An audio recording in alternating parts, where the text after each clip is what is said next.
या दो से अधिक पदार्थ आपस में मिलकर केवल एक नया पदार्थ बनाते हैं तो इस अभिक्रिया को संयोजन अभिक्रिया कहते हैं। जैसे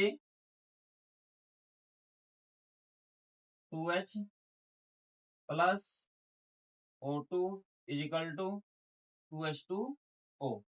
हाइड्रोजन प्लस ऑक्सीजन आपस में मिलकर क्या बनाते हैं? जल का निर्माण करते हैं। इस अभिक्रिया को क्या कहते हैं? संयोजन अभिक्रिया कहते हैं।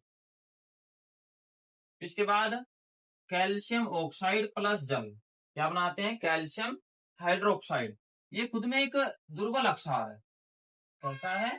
दुर्बल अक्षार है जो अक्षार की प्रवृत्ति में आता है। हम आपको जब अम्लक्षार चैप्टर पढ़ाएंगे, 11 चैप्टर पढ़ाएंगे, तो हम आपको अक्षार के बारे में बताएंगे कि अक्षार क्या होते हैं।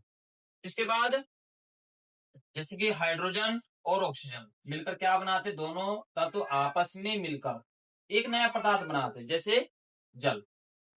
एक और बताऊं आपसे इसी के साथ, जैसे कार्बन प्लस ऑक्सीजन दोनों आपस में क्या बनाते हैं मिलकर के? Carbon dioxide gas. फिर इसके बाद संयोजन के बाद अभिक्रिया है अपघटन अभिक्रिया है।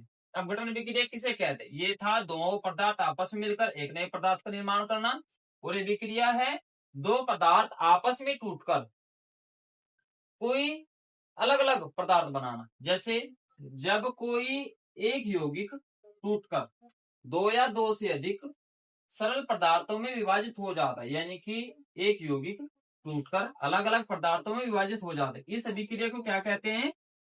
अपघटन अभिक्रिया कहते हैं।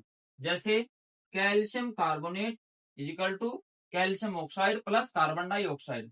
इसमें आपको एक और बात बताता हूं उसके साथ एग्जांपल, जैसे sulphur dioxide is equal to sulphur plus oxygen. ठीक है बच्चों। इसके बाद हमने लिया जल और ऑक्सीजन। ऑक्सीजन बाहर निकल जाती है और हाइड्रोजन भी बाहर निकल जाती है। हाइड्रोजन और ऑक्सीजन हमने आपसे बताया सल्फर डाइऑक्साइड का एक सल्फर प्लस ऑक्सीजन।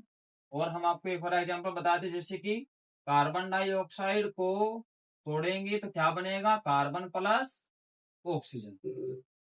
तो अपघटन की अभिक्रियाएं होती हैं एक यौगिक का टूट करके आपस में बदल जाना और इनको दो यौगिकों का आपस में जोड़कर एक नया पदार्थ बनाना, जिसे संयोजन कहते हैं, और इसको अपघटन अभिक्रिया कहते हैं। तो साथियों आपकी समझ में आया होगा। धन्यवाद।